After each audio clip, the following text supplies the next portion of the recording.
This program is brought to you by the Vegetarian Society of Hawaii, a nonprofit organization dedicated to sharing with the community the many benefits of a vegetarian diet. Free monthly meetings include vegetarian experts found locally and on the mainland, quick and easy cooking demonstrations, and healthful and delicious food samples. Members enjoy an informative quarterly newsletter, social activities, and discounts at many vegetarian-friendly restaurants and health food stores. For an application, call 944-8344. That's 944-8344. Or visit our website at www.vsh.org. vsh.org.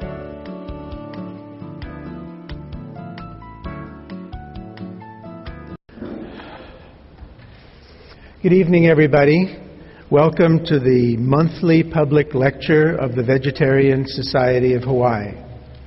Thank you for coming. My name is Carl Seth. I'm on the board of directors of the Vegetarian Society of Hawaii.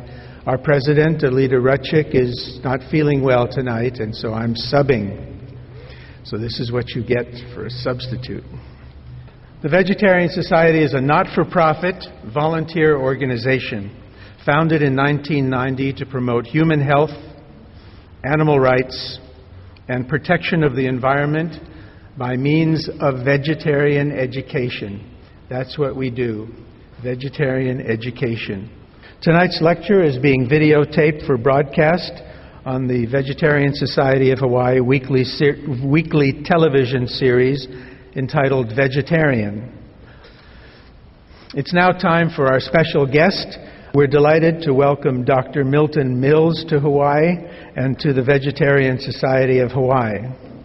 Dr. Mills lives in Virginia and is a practicing physician in the Washington, D.C. area, in general working in intensive care units. He is a graduate of the Stanford University School of Medicine and has an extensive background in nutrition research, focusing on the role nutrition plays in the development of chronic diseases. He also serves as the Associate Director of Preventive Medicine for the health policy group Physicians Committee for Responsible Medicine. Many people know that as PCRM. He has volunteered extensively throughout North America and is a nutrition health education video spokesperson for the Discovery Health Channel. Tonight, Dr. Mills will address the question, are humans designed to eat meat? Please welcome Dr. Milton Mills.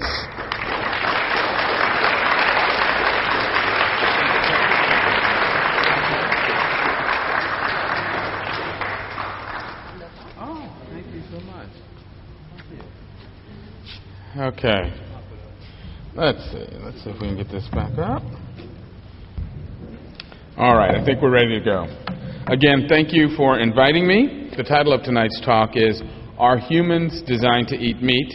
And we're going to address that question from a couple of different directions. I hope that what you gained from the first part of the lecture is that you don't, even if you're eating meat, you don't like it, which is why you try to make it look and taste like plants. So the question is, are you really designed to eat it in the first place? Because I tell you, I've had many pets, and I've watched a lot of nature shows, and nobody has to season a piece of meat or antelope carcass to make a lion want to eat it. All right. Well, it is written, you shall eat the plants of the field. Well, what are the leading causes of mortality in Western countries such as the United States? Well, they're the things people are most concerned about. If you were to ask the average American, what are you concerned about? What do you think threatens your life? Probably number one on the list these days would be terrorism. On that list would be violent crime, plane accidents, and what I refer to as the scary disease du jour meaning of the day. And that's whatever they're highlighting on the evening news, be it SARS, hantavirus, bird flu, cockroaches at the local deli. I mean, whatever they're talking about today to try to scare the bejesus out of people. Well, even with this issue of terrorism, which is obviously a very serious issue and that is affecting the world, the fact of the matter is that the worst terrorists here in America are a little girl with pigtails, a clown, a chihuahua, and a guy dressed up like a king, if you know what I'm talking about. Burger King, Wendy's, McDonald's, and Taco Bell have been responsible for killing more human beings than any other source, including all the wars that have ever been fought in the history of this country. But I digress. Well, I submit to you that if that previous list is where our concerns are with respect to our health, our priorities are misplaced, just like the lady in this slide. Now, the sign says, "Do not feed the animals." Her husband is being eaten by a crocodile, and she says, "You're embarrassing me, Warren." Clearly, her priorities are somewhat misplaced. The actual leading causes of death in America and other Western countries are cardiovascular diseases, cancers, stroke, auto accidents, diabetes, and obesity, just to kind of give you sort of the top few.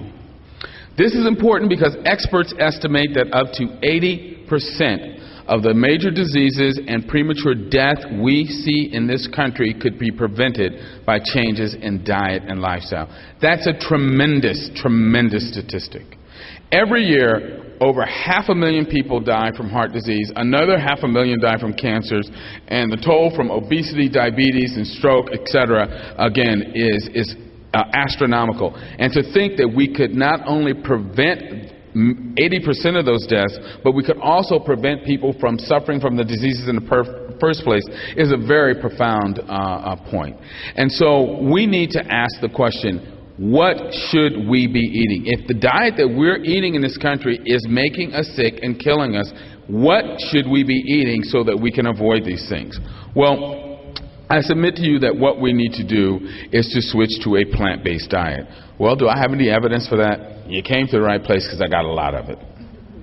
What we're going to do now is we're actually going to do a comparison between animals that were designed to eat meat and those that are designed to eat plant foods. We'll see what kinds of anatomic and physiologic features are associated with those diets. Then we'll look at human beings to see where we fall in that continuum. Well, first of all, let's talk about feeding strategies and energy efficiency. Carnivores are optimized for predation. That is, they want to eat other animals. The problem is that other animals do not want to be eaten, so they tend to run away. So carnivores are designed to be very speedy and to have weapons that allow them to chase down and kill these other animals. Plant eaters, the herbivores, have a very different issue when it comes time for them to eat. Their food doesn't run away, it doesn't try to attack them because it's anchored in the ground. The issue for them is the fact that their food tends to be spread out over a wide area. So they have to move around, cover large distances to find enough of the appropriate food to eat. Therefore, they are optimized for foraging. That is, walking around, finding their food, and eating it in a comfortable fashion. All animals must procure their food in an energy-efficient manner. This seems like an obvious point, but it's one worth making. And that is to say that if you expend more energy trying to find food than you actually get from the food, you won't be around very long. So it's extremely important that if you're going to be a predator, you better be a good one, because it's extremely hard to catch animals that are trying not to be caught. Furthermore, if you're a plant eater, you've got to be able to cover large distances without expending lots of energy because, well, plant foods, while they may be abundant, tend to be fairly calorie dilute. So you have to be designed to walk around, cover large amounts of ground while expending a minimum of energy. Carnivores, therefore, seek weak, diseased, or defective animals because, duh, they're easier to catch. Herbivores, by contrast, they don't want the scraggly, broke down, dried out food because that plant food is likely not to have a lot of nutrients. Instead, they want the lush, verdant, beautiful foliage because that's likely to have the greatest concentration of nutrients. Now, why do I make this point? Because we as human beings, I hope by the end of this lecture to have convinced you that in fact we are herbivores, but the problem that we bring to this earth is that we bring an herbivore mentality to our carnivorous habits. That is, we go out and seek the most beautiful, the healthiest, the most, gorgeous animals when we hunt or fish, and as a result, we are destroying this planet by depleting the gene pools of these animals that we prey on. So instead of being like the carnivores to strengthen the gene pool by weeding out the weak, sick, and diseased, we actually weed out the very best and thus weaken the overall gene pool and ultimately drive animals to extinction. Well, when you look at carnivores, the first thing you notice is that they're designed for speed, because obviously they have to run and chase down the food they're trying to catch. So they are what I call torpedo shaped. That is, they are streamlined in a fore-aft direction. They have what I refer to as an armored front, because when they're running up behind an animal that they're trying to bring down, that animal is going to be kicking at them to try and keep them off. And so they have to have padding and other things up front that help protect them from being injured. They have forward deployed weapons, meaning that the teeth and the claws are right up there up front, so that when they attack these animals, they're able to bring them down in an efficient fashion. Well, to facilitate that process, these animals are in a permanent runner's crouch. Now, we've all seen the Olympics or some foot race, and you know that right before the 100-meter dash starts, people kneel down in a crouch with their legs flexed so that they can spring up and accelerate at a very fast rate. Well, carnivores are actually permanently in a runner's crouch. Their joints are permanently flexed, and they are permanently on their toes so that they can take off and race at a moment's notice. And here's some examples of what I'm talking about. You can see that this wolf has this armored front, a heavily padded shoulder. His chest cavity is protected by the rib cage. The vulnerable parts of this animal, the unprotected abdomen and the gonads, are way in the back, so that if an animal tries to kick him, it's likely to kick the shoulders or the chest, where the wolf is unlikely to be injured. And clearly the claws and the teeth are right up front, those forward deployed weapons we spoke about. And this is just another example pointing out how these permanently flexed joints that I referred to, and the fact that these animals are always on their toes. Their heel is about a third of the way up the leg. And some more examples of the carnivore body plan, again, showing these flex joints, forward deployed weapons, armored front, and again, the vulnerable parts are way in the back where they're relatively protected. Now, this is points out some things about carnivore limbs as compared to the human limb. The bones of the paws have been actually shortened and made more compact so that they can grab the ground and generate a lot of speed. Their wrist has become fused so that they have an efficient transfer from the ground up to the limb so they can accelerate at a very fast rate. In contrast, humans have relatively very long digits and a very mobile wrist, but our wrist is actually very weak, which is why we end up spraining it or developing carpal tunnel or even breaking our wrist if we stress it too severely. And when you look at the shoulder joint in carnivores, you notice that their clavicle is almost non-existent. And again, that allows a lot of freedom of movement when they're running or trying to swipe at prey, whereas with humans we have a huge clavicle that somewhat limits the mobility of our shoulder, or actually directs our mobility in a different orientation. Well, let's look at the plant eaters. Now, I've divided plant eaters into two groups: the vulnerable plant eaters and the invulnerable plant eaters. By vulnerable herbivores, I'm referring to those plant eaters that tend to be preyed upon by carnivores. And these animals, the first thing you notice is that they're designed for foraging, meaning that their limbs are very straight, and instead of being having flex joints, they actually have very straight limbs. And what is the importance of that? That means that when they stand up, it is their skeleton that is resisting the force of gravity, not their muscles. See, when the carnivores stand, they've got to use muscle energy to stand up, which is why if your dog or your cat is not actively running around, playing, or doing something, they go lay down, because it costs a lot of energy for them to stand up. And if you want to get an idea of what I'm talking about, just try standing like this for more than 5 minutes. You'll find your muscles will start to ache, because instead of your bones resisting gravity, it will be your muscles, and you'll quickly find that they will become fatigued.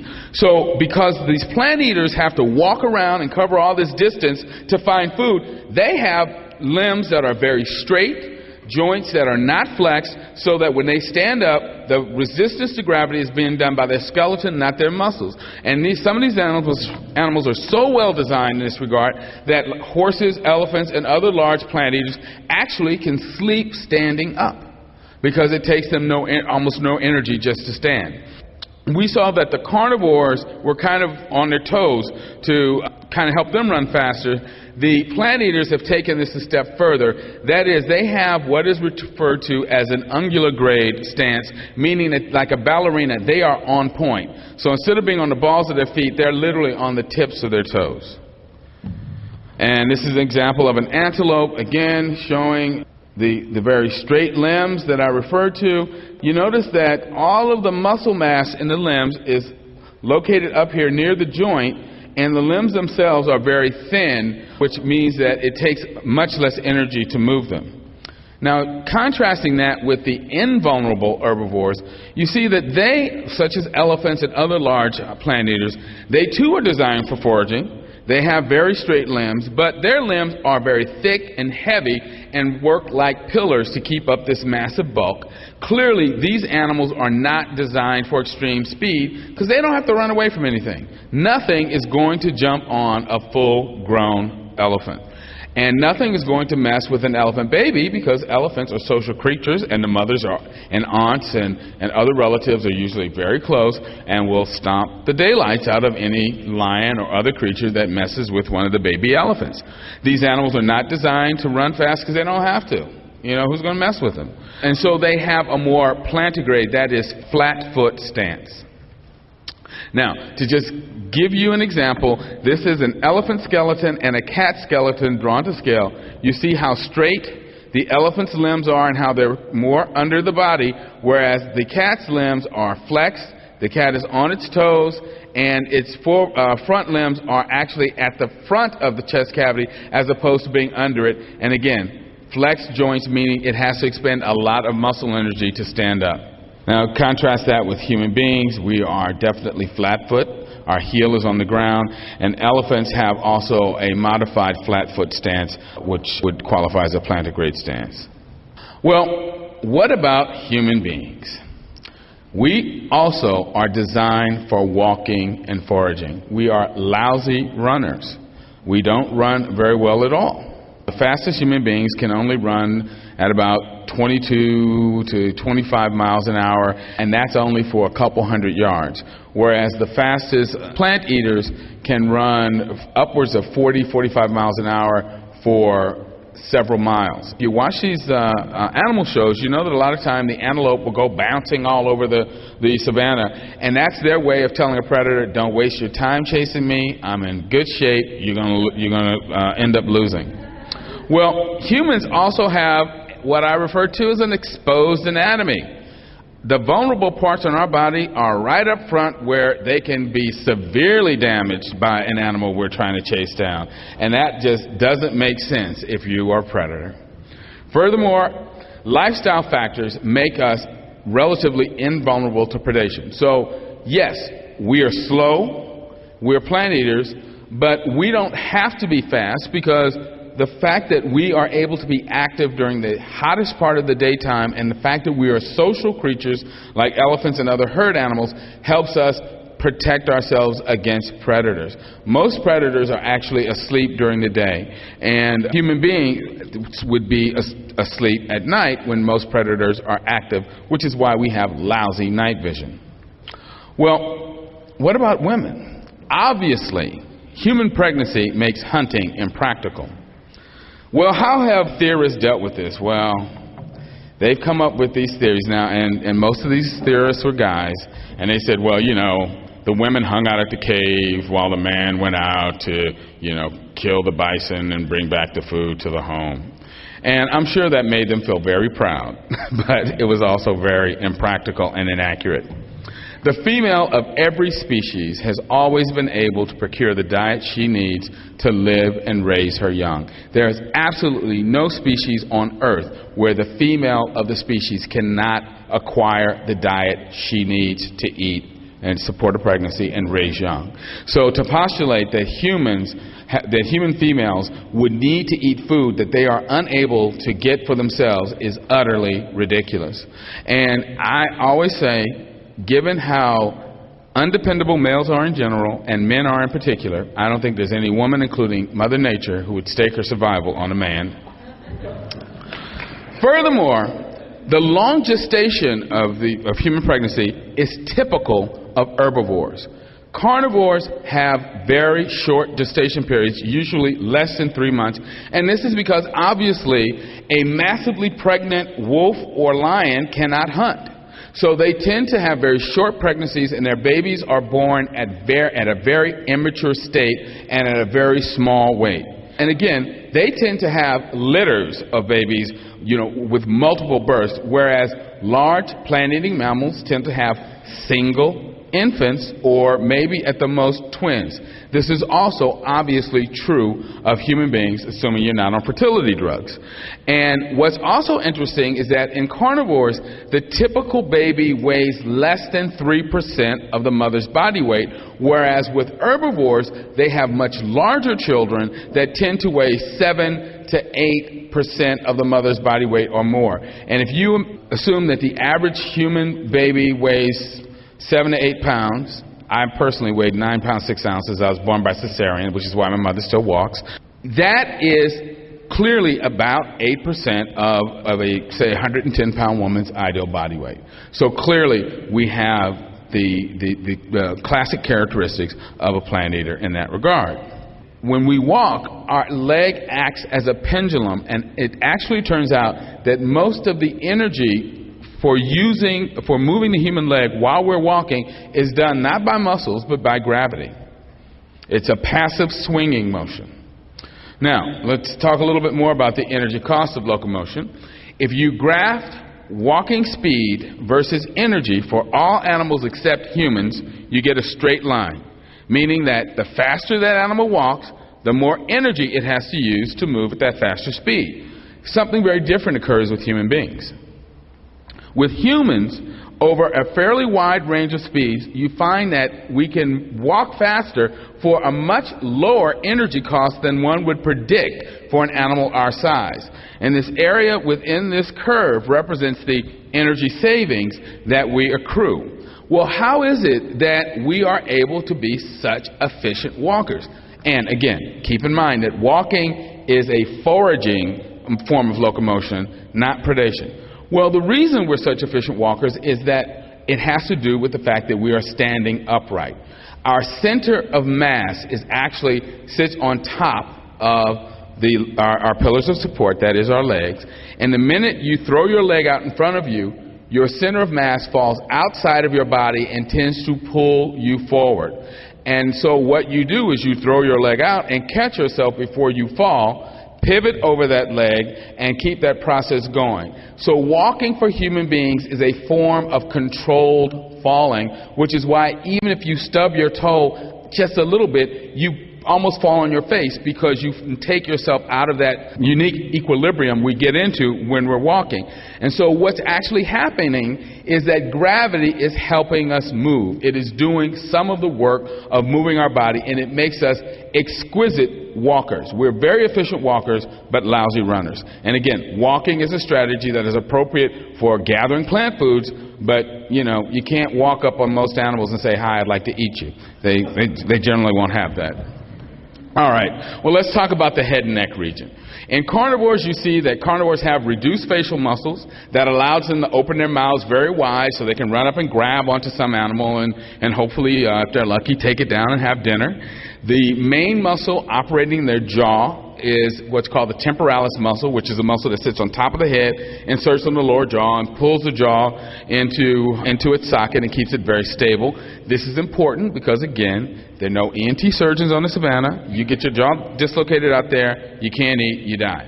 When you pet a dog, you are not petting that dog's skull. You're actually petting its temporalis muscle. All that huge bulge, that's all muscle. As we know, the teeth in carnivores are designed for ripping, tearing, and cutting. This is a picture of a carnivore skull showing that the jaw joint is in the same plane as the cheek teeth, And this allows the jaws to act like a pair of shears, so that when the upper and lower jaw close, they close like a pair of shears and give you a nice cutting motion. Notice these huge blade-shaped carnassial molar teeth in the cheek. The upper teeth slide completely past the teeth in the lower jaw, which is what gives you that slicing motion, and that's what allows them to slice meat off of the bone. This area called the angle of the mandible is very, very reduced because the muscles that attach here in carnivores are very small, but the area where the temporalis attaches is absolutely huge. Now, what about the plant eaters? Well, plant eaters, by contrast, have very well-developed facial muscles. The main muscles operating the jaw are what are called the masseter and pterygoids. The masseters are the muscles that attach on the outside. The pterygoids are analogous and attach on the inside, and they hold the lower jaw in a sling-like arrangement, which allows them to move the lower jaw from side to side. Carnivores cannot move their jaw from side to side. I'll ask you later if you can move yours from side to side. But herbivores, the plant eaters, can. And this is just an illustration showing a horse, this is the masseter muscle located on the outside. The muscle on the inside of the jaw is called the pterygoid. And you see that they have a nice walled-in oral cavity because of these well-developed facial muscles and nice fleshy lips that aid them in moving food into the mouth. I'd also like to point out that the incisors are shaped like little spades, which help them crop off plant foods so that they can be thoroughly chewed. Furthermore, in herbivores, the jaw joint is above the plane of the cheek teeth, which allows the jaws to come together like a nutcracker. So you remember in the meat eater, the jaw joint was on the same plane as the cheek teeth, which allowed the jaws to act like shears. Here, the jaw joint is way up here. Here the molars. Jaw joint is up here. Gives you an L-shaped lower jaw, meaning that when the jaw closes, the upper and lower molars come together on top of each other as opposed to a slicing type motion. This area, referred to as the angle of the mandible, is nice and expanded, and that's where the masseter and the pterygoid muscles attach. And the molars are flat and nodular and useful for grinding up the food that they eat. There is a small opening into the oral cavity, and this allows herbivores to do something carnivores can't do. Herbivores are able to create a vacuum in their mouth so they can actually suck water into the oral cavity. Carnivores can't. They have to lap up water. How many people here lap up water when you get ready to drink? Okay. All right. As I said, the molars in carnivores are known as carnassial teeth, and they're the key feature of the order Carnivora, and they have these sharp, jagged edges, and they're shaped like basically little shaped steak knives, and they come together to provide a shearing surface to cut flesh. By contrast, in plant eaters, the molars are flattened to provide a grinding surface. The jaws operate very differently. In carnivores, the molars slide past each other in a vertical motion, whereas in plant eaters, the molars slide across each other in a horizontal motion. The esophagus is the tube that leads from the mouth to the stomach. In carnivores, we find that the esophagus is very wide and distensible, which allows them to swallow huge chunks of meat without choking to death. In herbivores, the esophagus is different. It's narrow and muscular, and they can only swallow rather small balls of thoroughly chewed food, and that's also true of human beings.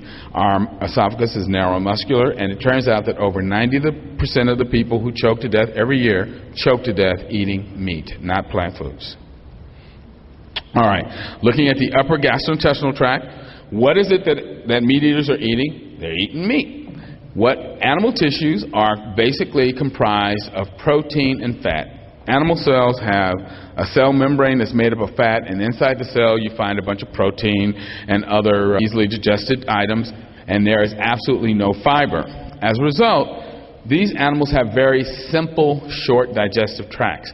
The main feature of the carnivore digestive tract is the fact that they have gigantic stomachs. This is why your dog can eat all day long and still beg for more, because their stomach holds 60 to 70% of the total gut capacity. Furthermore, when they have food in their stomach, it is extremely acidic with a pH of less than 1, which is as strong as battery acid, and that's what allows them to eat bones and hooves and dissolve and absorb that material. Just so you know, the pH scale runs from 1 to 14, with 7 being neutral. So anything that's less than 2 or 3 is exceedingly acidic, and less than 1, as I said, is equivalent to battery acid. These animals' stomachs are so large that they are able to eat 30 to 40% of their body weight at one meal. That means that a 300-pound lion can consume 90 to 100 pounds of flesh at one meal. In order for you to do something like that, if you weighed 150 pounds, you'd have to be able to eat 45 pounds of food for breakfast. Nobody can do that. And that's because their stomachs are designed for intermittent feeding. Hunting is an inherently tenuous enterprise, meaning that these animals are successful in their hunts maybe 1 out of every 7 to 10 times. So they may only eat once a week. Therefore, when they actually are able to either make a kill or they come upon some animal that's already died, it is extremely important for them to eat as much food as they possibly can, because they literally do not know where their next meal is coming from. That's one of the reasons they have these giant stomachs, because they will eat, on the order of once every 7 to 10 days. Furthermore, they use their stomachs as kind of grocery carts. If you watch these nature shows and you've looked at stories of wild dogs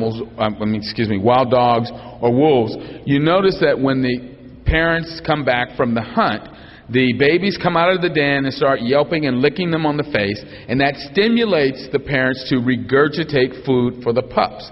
That's having these huge stomachs allows them to basically carry some of the flesh that they've consumed back to the den to feed the pups and any other family members that haven't been able to go on the hunt. And when I finally realized that, it helped me understand something that I noticed when I was a kid and I had a dog. I'd be out walking my dog, and then I'd spit on the ground, and the dog would run over and lick it up, and I thought, that's disgusting. But then I realized that, oh my God, he thought I was regurgitating for him. It was really sweet. So the carnivore small intestine, which is the area where the actual absorption of nutrients takes place, is extremely short. It is typically only 3 to 6 times body length, averaging about 4 times body length. So if you have, like, say, a 6-foot or 8-foot animal, that means that their small intestine is only about, say, 21 to 23 feet, or 24 feet in length. The enzymes that line the small intestine are primarily protein and fat-digesting enzymes, because these animals usually are not consuming very much carbohydrate.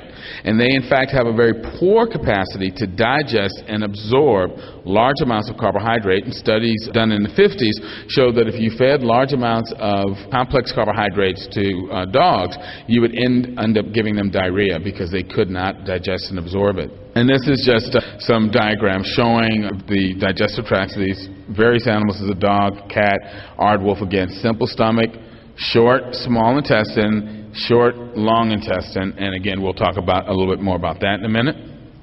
Well, plants don't have bones. Anybody surprised to hear that? No. They use cellulose to resist gravity. But what that means is that all plant tissues are loaded with indigestible fiber, and that means that it is much more difficult to extract nutrients from plant tissues, so you need a much longer and more elaborate digestive tract to do so. Plant tissues require prolonged digestion, are composed of protein, fat, carbohydrates, and a fibrous cell wall.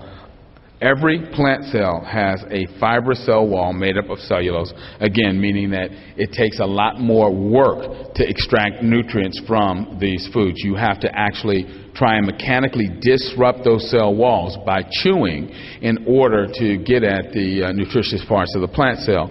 That it's important to realize that carnivores do not chew their food. They simply swallow it.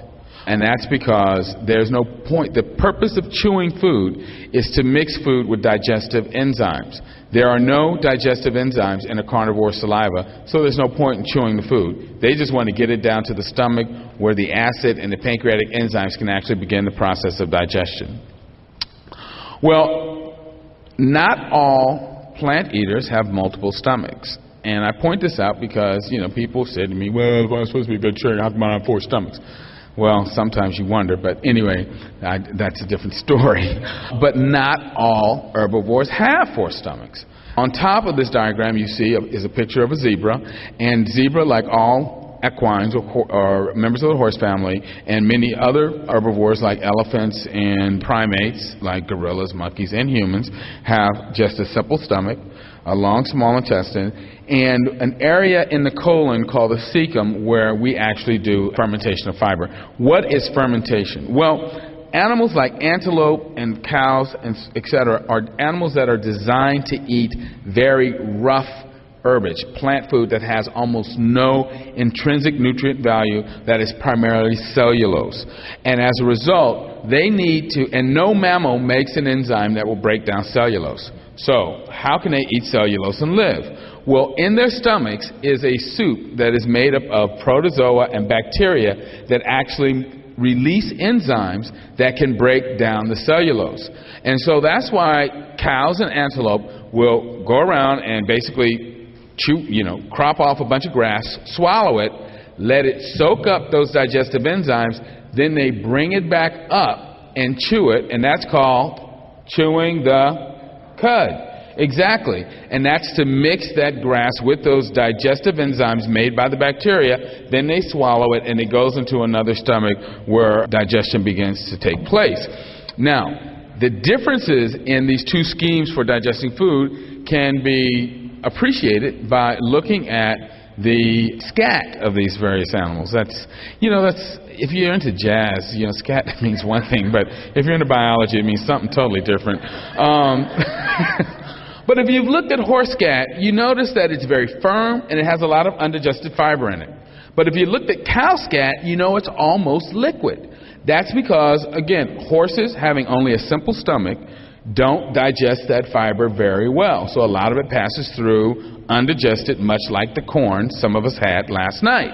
On the other hand, for the ruminants, such as the antelope and the cows, etc., that have these bacterial enzymes that can break down fiber, they are much more efficient at it, which is why their scat comes out in a liquid form.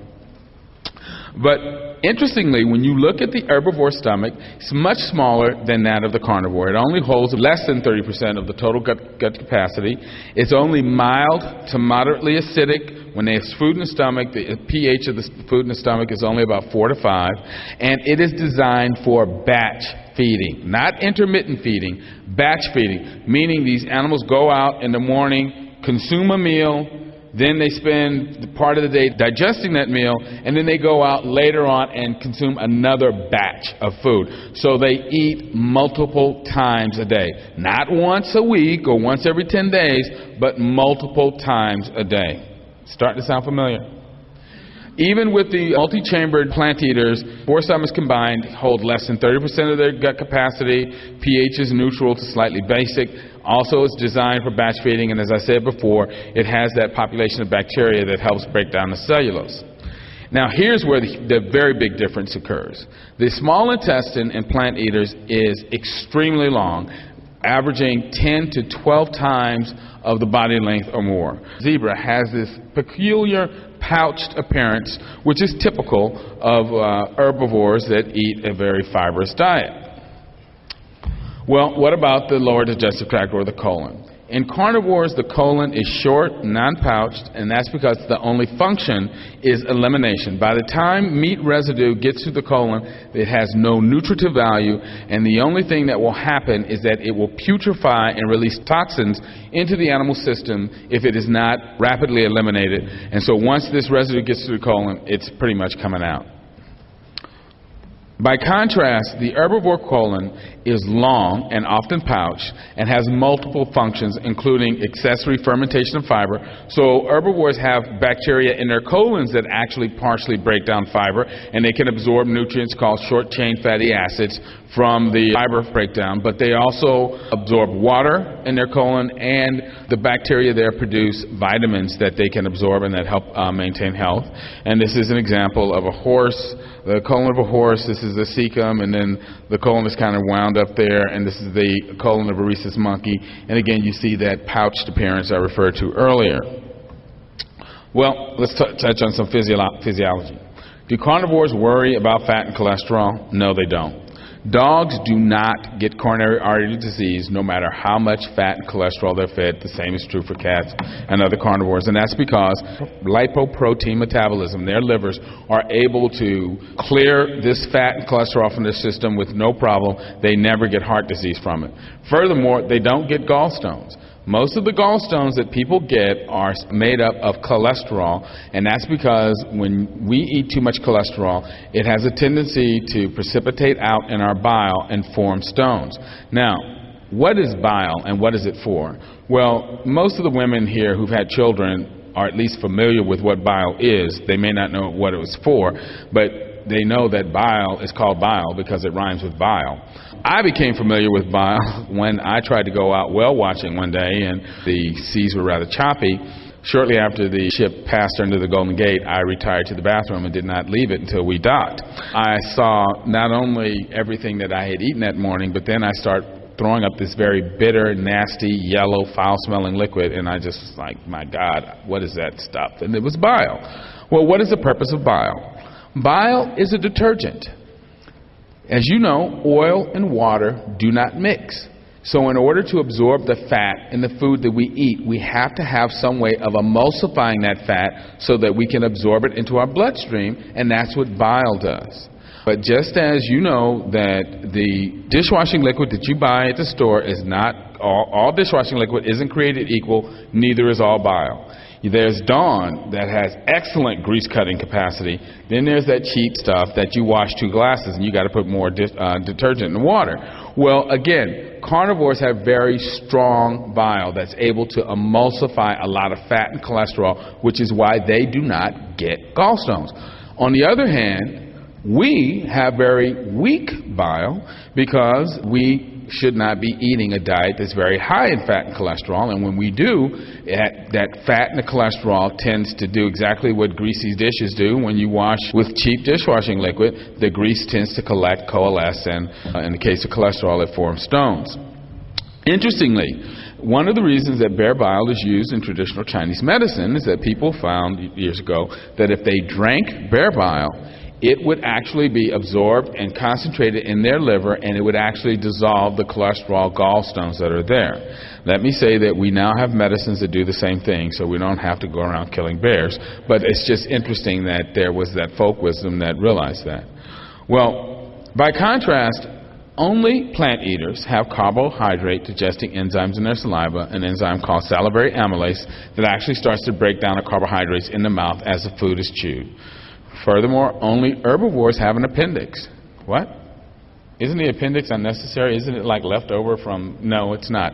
We now realize that the appendix is part of the immune system that is associated with the GI tract. Now, I can't tell you whether or not people who've had their appendix removed tend to have more lower GI infections or not, because I'm not aware of any studies, but I would not be surprised if that turned out to be the case. Herbivores, plant eaters, cannot detoxify vitamin A. Preformed vitamin A is a fat-soluble vitamin that is stored in livers. As you know, carnivores eat a lot of livers, and they have to be able to take that vitamin A and break it apart so that they don't poison themselves to death. And they can do that, but plant eaters can't. On the other hand, beta-carotene, which is a pigment that makes carrots orange and squash yellow and green leafy vegetables dark green, is a precursor of vitamin A, and plant eaters can take that beta-carotene and convert it into vitamin A, but meat eaters, carnivores, can't. If you look at your bottle of multivitamins when you get home, what you're going to see is that the vitamin A, it will say, there'll be a little asterisk, and it'll say in the form of beta-carotene. That's because we can convert beta-carotene to vitamin A. And lastly, plant eaters easily develop heart disease when they're fed diets high in saturated fat and cholesterol, which is why people use rabbits and rodents for heart disease research. And I'm not saying I approve of that. I'm just saying that's one of the reasons they're able to use these animals, because they develop heart disease very easily if they're fed a lot of fat and cholesterol. Well, what about us? Well, when you look at our teeth, you see that we have the classic spade-like incisors that are useful for cropping and peeling plant foods. Our canine teeth are so reduced in size that they essentially function as accessory incisors and are utterly useless for ripping or tearing any kind of meat and much of anything except an envelope. When you look at our jaw, you see that the jaw joint in humans is well above the plane of the cheek teeth, and giving us that L-shaped jaw of the plant eaters. The angle of the mandible is expanded, and the primary muscles that operate the jaw are the masseter and pterygoids, and I'll show you that a little bit later. And again, you see that our molars are flattened and nodular, useful for grinding. And yes, let's do it all together. Our lower jaw moves from side to side to side to side, so that our molars slide across each other horizontally, not past each other vertically. When you look at the human facial muscles, we have well-developed facial muscles, small opening into the oral cavity, and that gives us that walled-in oral cavity, which allows us to use a straw to suck up liquid. We have fleshy, muscular lips that really are designed to help us eat and move food into the mouth. I know you thought that they were designed for kissing. That's just a fringe benefit. Primary purpose is to help you eat. And the temporalis muscle, which is the muscle up here, is very small in humans. This view shows you the masseter muscles that I was telling you about. The masseter is located on the outside of the angle of the mandible. The pterygoids are located on the inside. So if you all put your hands right here and just kind of bite down, that jump that you feel, that's your masseter. The pterygoid is on the inside. And those are the primary muscles that help you chew your food. And yes, we do have an enzyme in our saliva called salivary amylase that is responsible for the majority of carbohydrate digestion if we chew our food thoroughly. Well, as mentioned before, the human esophagus is narrow and muscular, can only handle small, soft bits of food, and again, when we eat stuff that we shouldn't eat, many of us end up choking to death every year because of it.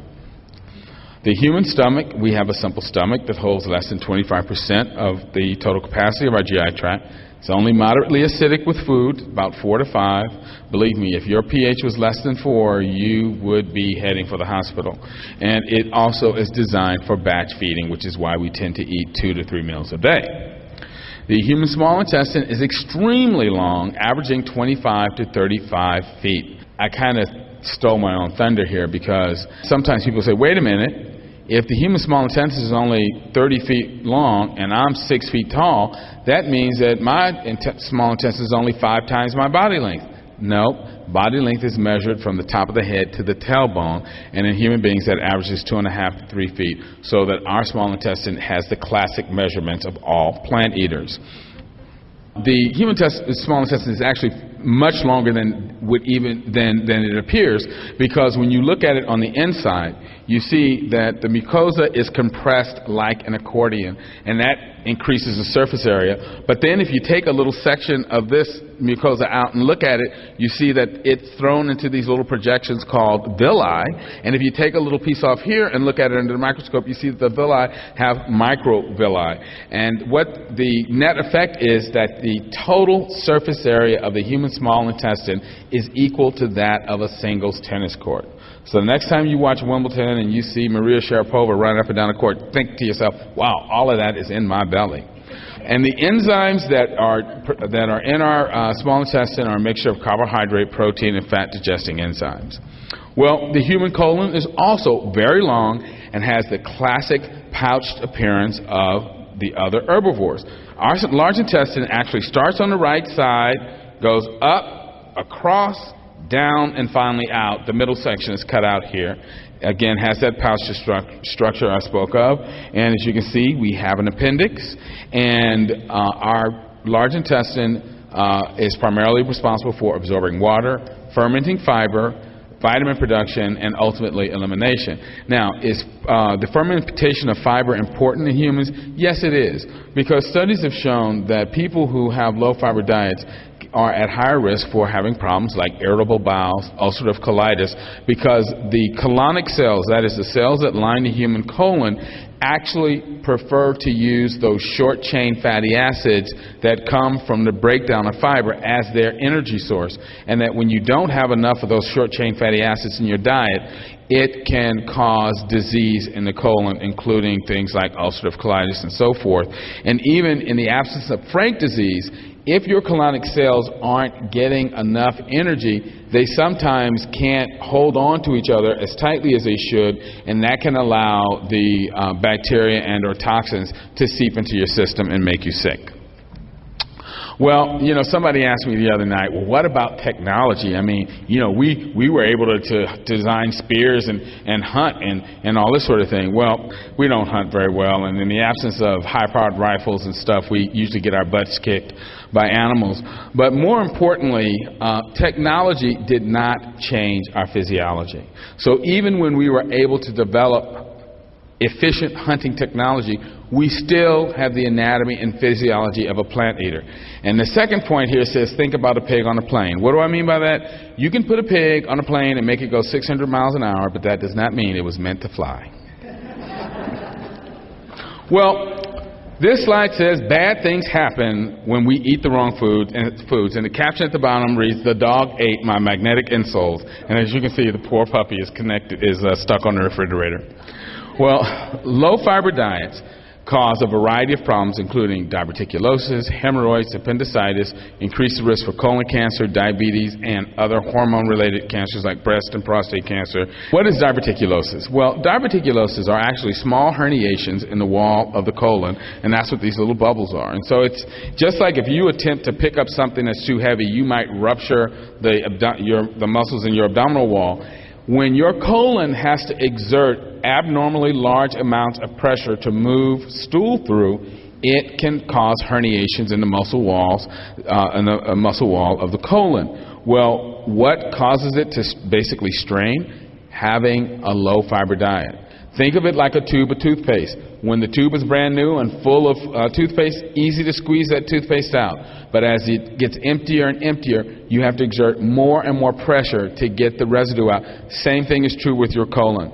If you don't have enough fiber in your diet, the colon has to squeeze very hard to try and move the low residue stools through, and that can cause it to form these little ruptures. And if you get fecal material trapped in them, then they become infected and you have diverticulitis. And sometimes those things will burst and you have peritonitis, which requires surgery and in-hospital antibiotics.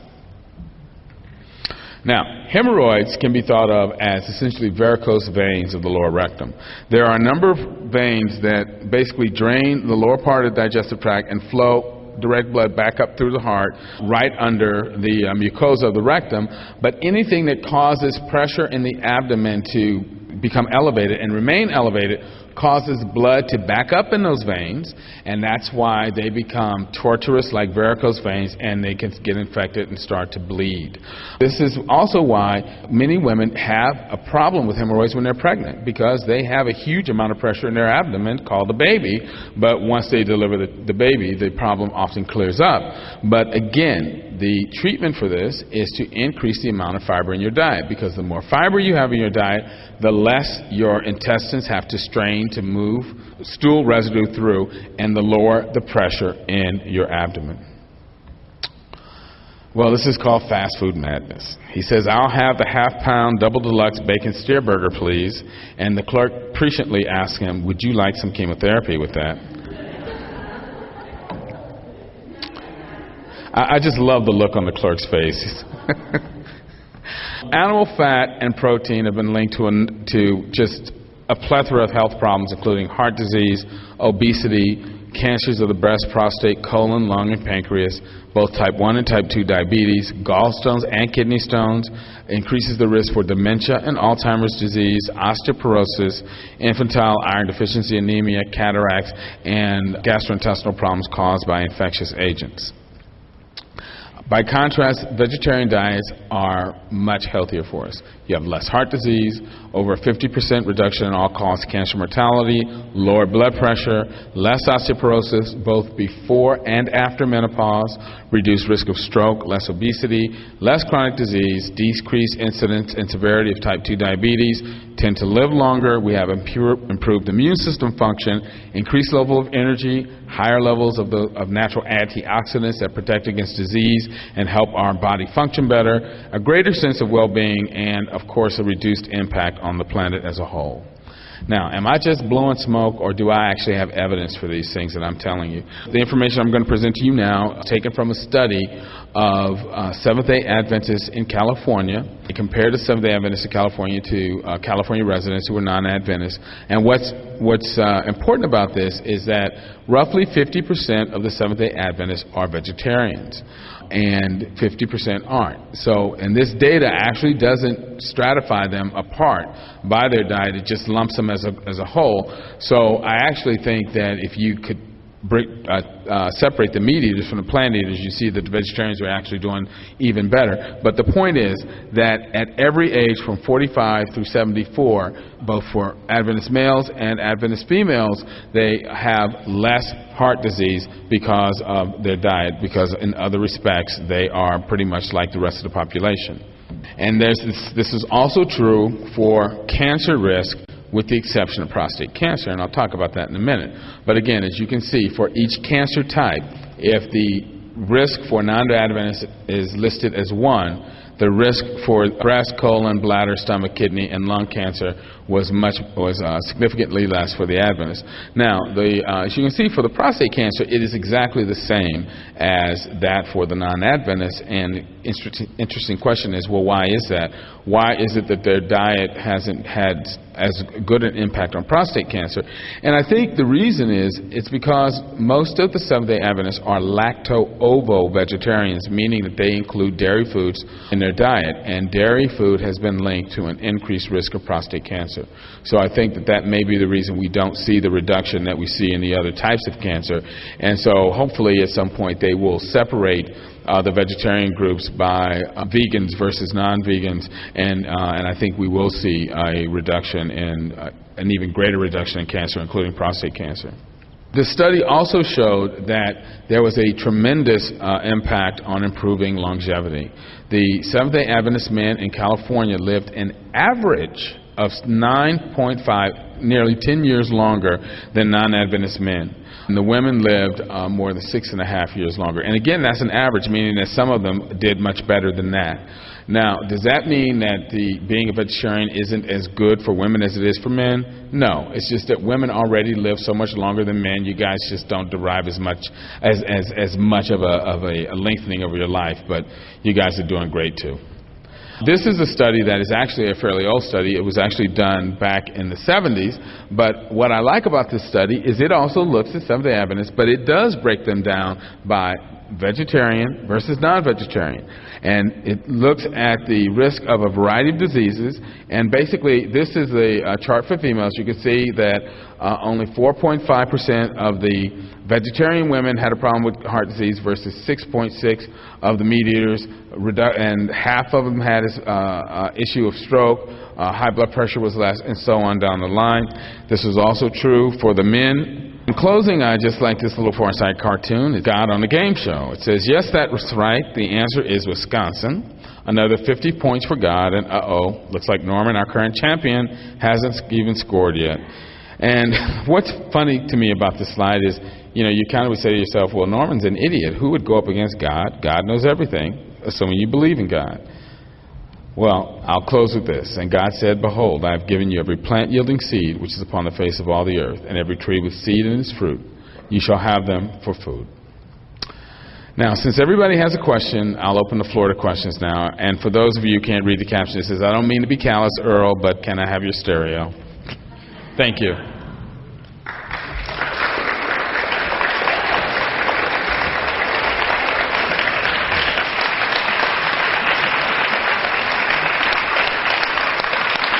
This program is brought to you by the Vegetarian Society of Hawaii, a nonprofit organization dedicated to sharing with the community the many benefits of a vegetarian diet. Free monthly meetings include vegetarian experts found locally and on the mainland, quick and easy cooking demonstrations, and healthful and delicious food samples. Members enjoy an informative quarterly newsletter, social activities, and discounts at many vegetarian-friendly restaurants and health food stores. For an application, call 944-8344. That's 944-8344, or visit our website at www.vsh.org. vsh.org.